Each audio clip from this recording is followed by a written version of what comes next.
咁啊，BT17A，我哋呢個嘅練習咧，去重溫多項式好多咧重要嘅概念。咁我哋嚟啦，好。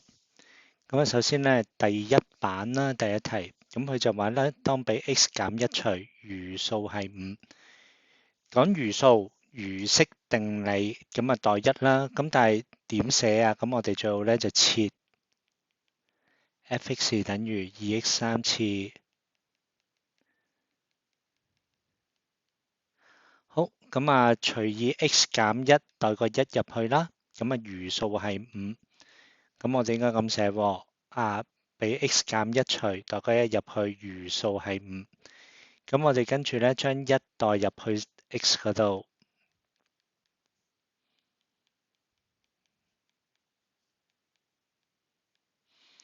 好，跟住乘開去，2乘1係2，2加4減7。2加4係6，減7係-1，調過去變咗正1 ，k 等於6，咁就做完啦。好，跟住咯，佢第二條就話啦，佢被 x 減1同 x 加2除嘅時候，餘數係相等喎。講餘數又係餘式定理啦。今次咧，佢話佢哋相等，所以咧，我哋就代入去。跟住就話佢哋兩個係相等嘅。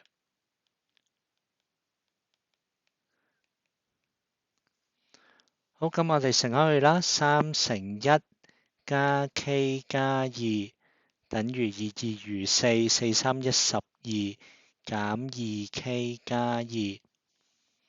好，移項呢邊係3k，呢邊係12減3係9，k 等於3。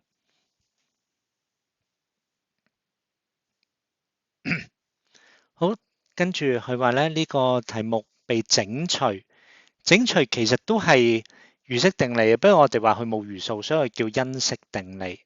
整除我哋就話咧佢冇餘數因式定理。好啦，同樣要代入去喎。OK，好，頭先都唔記得切添。好，切，我抄翻先，等陣下。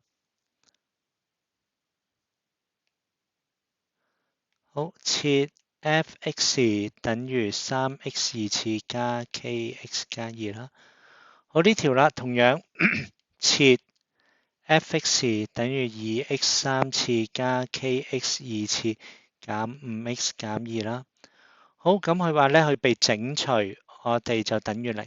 好，被 x 加1整除，咁我哋點樣代-1啦？我哋當 x 加1等於0啊嘛 ，x 等於-1，就係咁樣。好，我哋將-1代入去，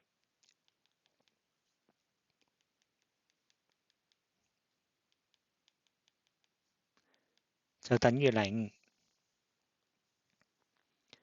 -2撳機，-1嘅3次係-1，-1乘2，-2加 k，負得正加5減2等於0。好，咁好簡單啦。5減2減2，1調過去，k 等於-1。OK，第一版就係咁樣啦。